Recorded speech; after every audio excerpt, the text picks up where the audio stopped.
요즘 나온 경제 지표들 때문에 시장이 정말 혼란스러운데요. 성장은 멈췄는데 물가는 오르는 이 기이한 현상, 이게 대체 무슨 뜻이고 또 여러분의 포트폴리오에는 어떤 의미가 될지 지금부터 한번 깊이 파헤쳐 보겠습니다. 자, 그럼 바로 본론으로 들어가서 지금 시장을 잔뜩 긴장하게 만드는 이 미스터리가 대체 뭔지 한번 살펴보겠습니다.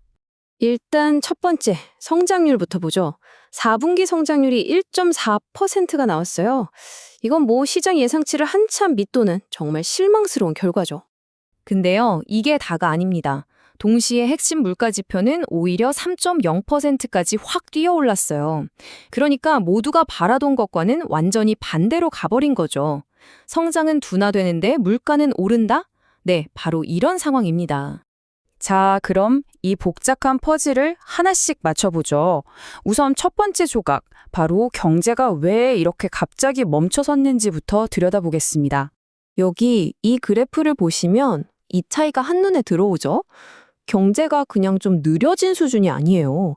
이건 거의 급브레이크를 콱 밟은 거나 마찬가지입니다.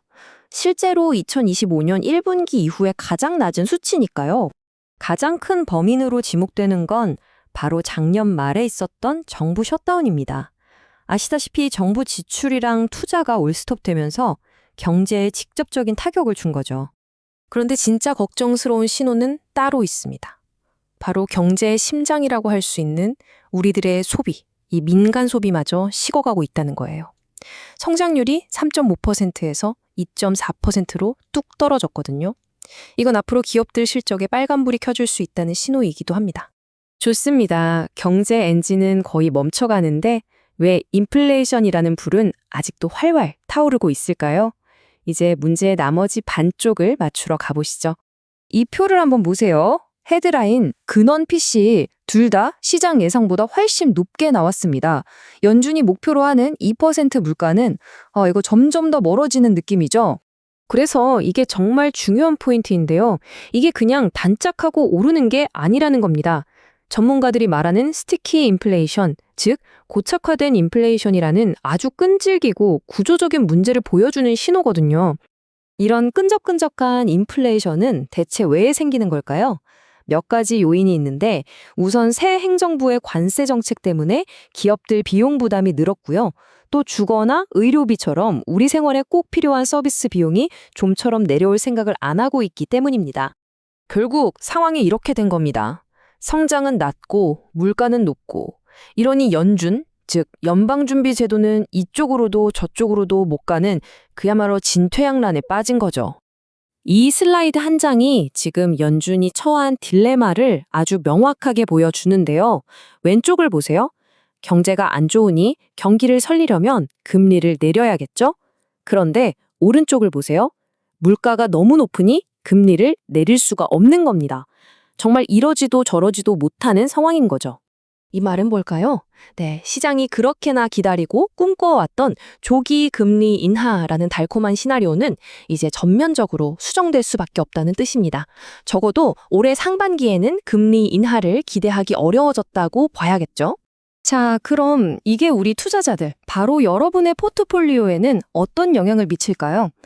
한마디로 그동안 잘 나갔던 고평가 기술주들 있잖아요.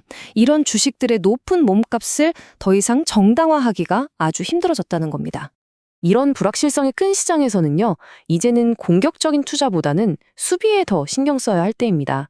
방어적인 플레이북으로 전환이 필요한 시점이죠. 그래서 지금 가장 중요한 건 내 자산을 지키면서도 꾸준히 성장시킬 수 있는 명확한 3단계 전략을 짜는 겁니다. 첫 번째 스텝은 퀄리티에 집중하는 겁니다. 막연한 미래의 기대감만으로 오른 주식이 아니라 지금 당장 시장을 꽉 잡고 있고 실제 현금을 잘 벌어들이는 그런 진짜 배기 기업들을 우선적으로 봐야 합니다. 이런 변동성이 큰 장세에서 내 포트폴리오의 방패가 되어줄 자산들을 몇 가지 예로 들어볼게요. SCHD나 DGRO 같은 우량 배당 성장 ETF도 좋고요. SGOV 같은 초단기 국채, 사실상 현금이나 다름없죠. 그리고 전통적인 안전자산, 바로 금 같은 것들입니다. 결국 이 모든 이야기는 하나의 중요한 질문으로 이어집니다. 이렇게 거친 불확실성의 파도가 몰아치는 시장에서 여러분의 투자는 과연 어디에 단단히 닻을 내리고 있습니까? 이걸 꼭 한번 생각해 보셔야 합니다.